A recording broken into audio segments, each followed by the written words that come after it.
Good morning, friends. In the earlier session, we tried to understand about the Russian Revolution, and a worthwhil or meaningful conclusion was arrived after the Bolshevik party leader Lenin came to power in Russia. Russia turned out to be USSR because of the agreement signed by the Russia and other countries, and it's called as Union of Soviet Socialist Republics.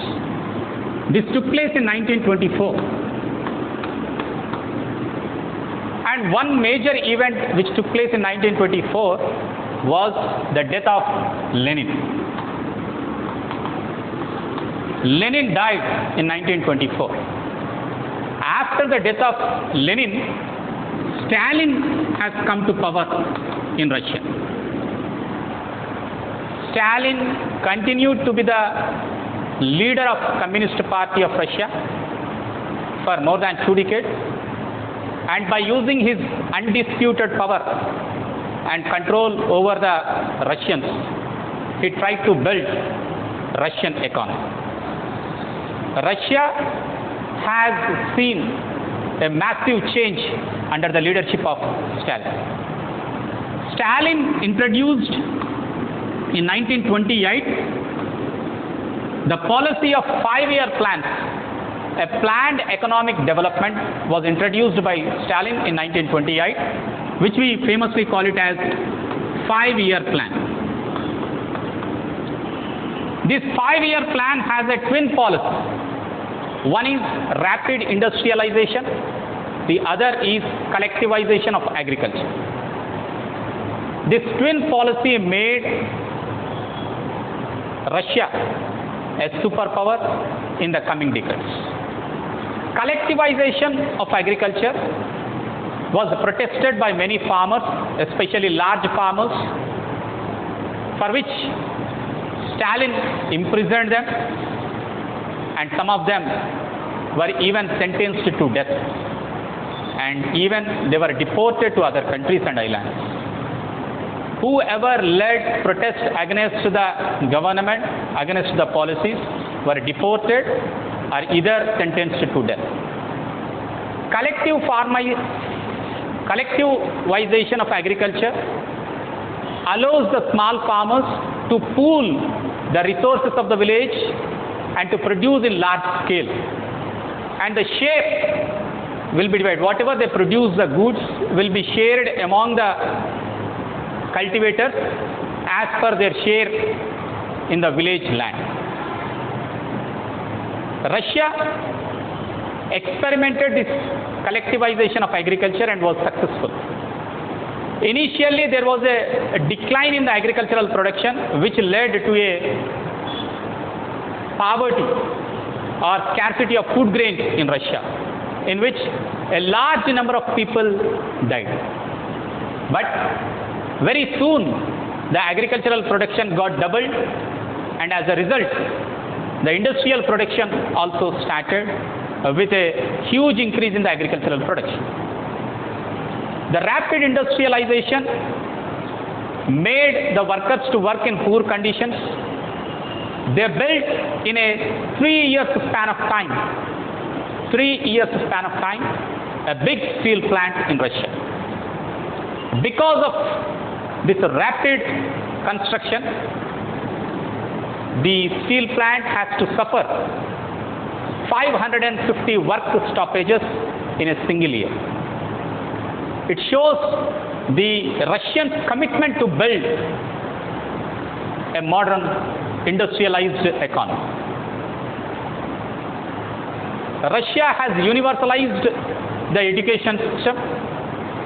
It provided opportunities even for the peasants and workers to get educated in night schools.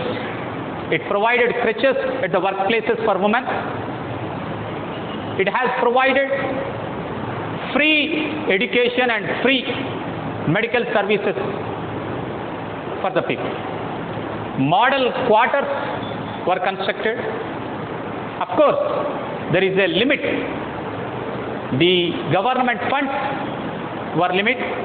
In spite of its limitations, it could do more with the participation of the Russians.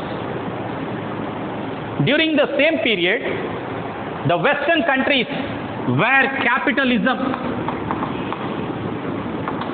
friends, you know what is capitalism? You have learned the three economic systems. The Western capitalism countries or capitalist economic countries were suffering Great Depression.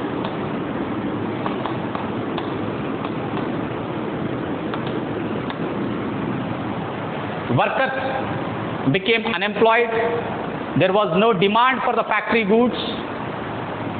As a result of that, poverty and pauperization was completely covered in the Western economic countries.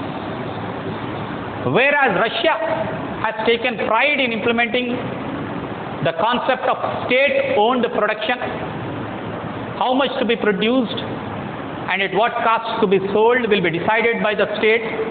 It's a state-controlled production, and they had overcome the effects of Great Depression, in which they have taken pride.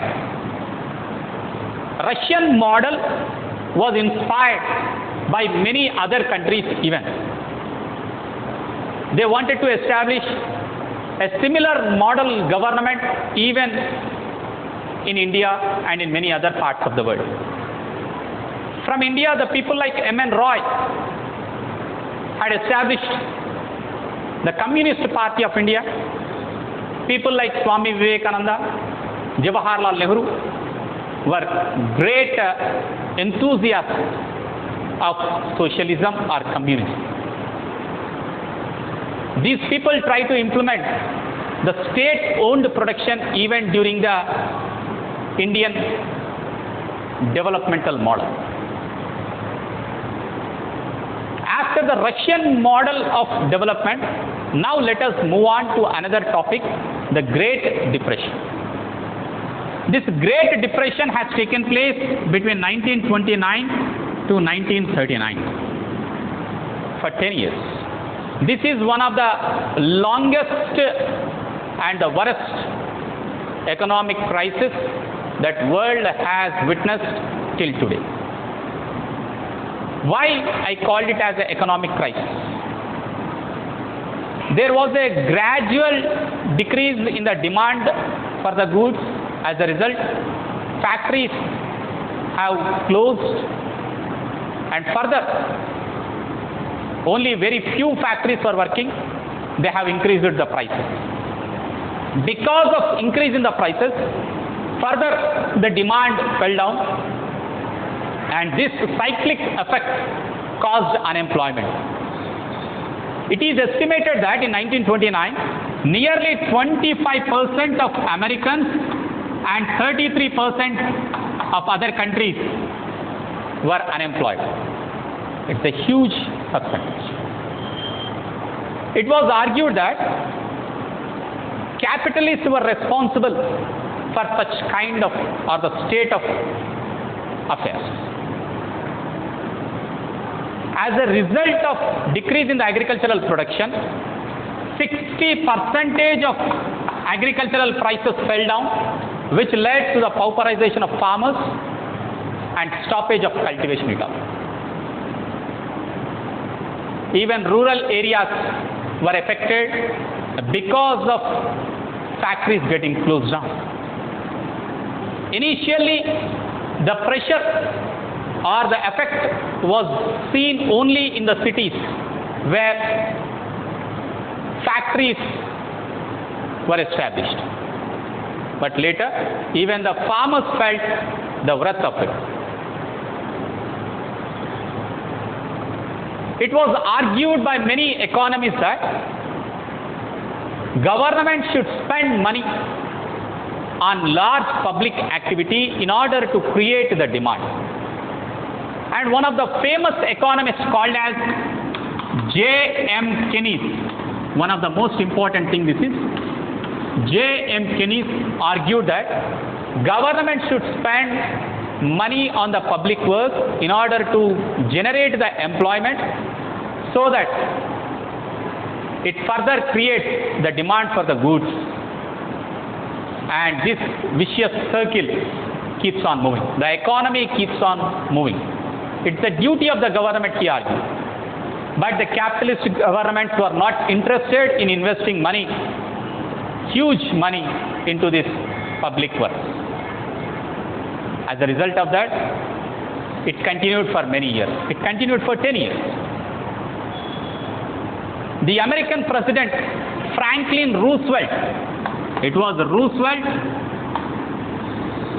who came with a plan of 3 R's. Relief, reform, and recovery. These 3 R's, he called it as New Deal policy.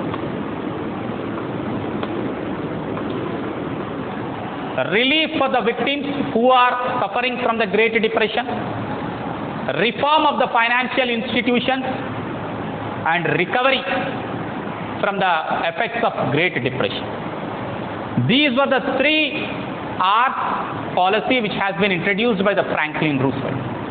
He further introduced many important social security measures in America, which stand today as a base for the unemployment insurance, for the universalization of pensions, and many other social welfare activities.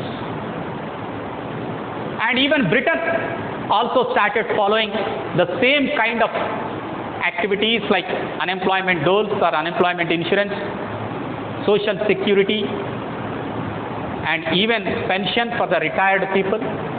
These were some of the things which has further propelled the economy to move on. It was during this period, in 1939, World War II has begun. World War II has begun in 1939. Because of the beginning of World War II, government started spending more money on armies and armaments. As a result of increase in the production of armaments, the demand for the agricultural products also increased in the market, and the economy started recovering. So this is how the economic depression has taught a new lesson for the capitalists and to give scope for the social welfare measures in the present day government policies. Thank you, children. In the next class, we shall understand about the World War I causes and World War II causes. Till then, take care. Thank you.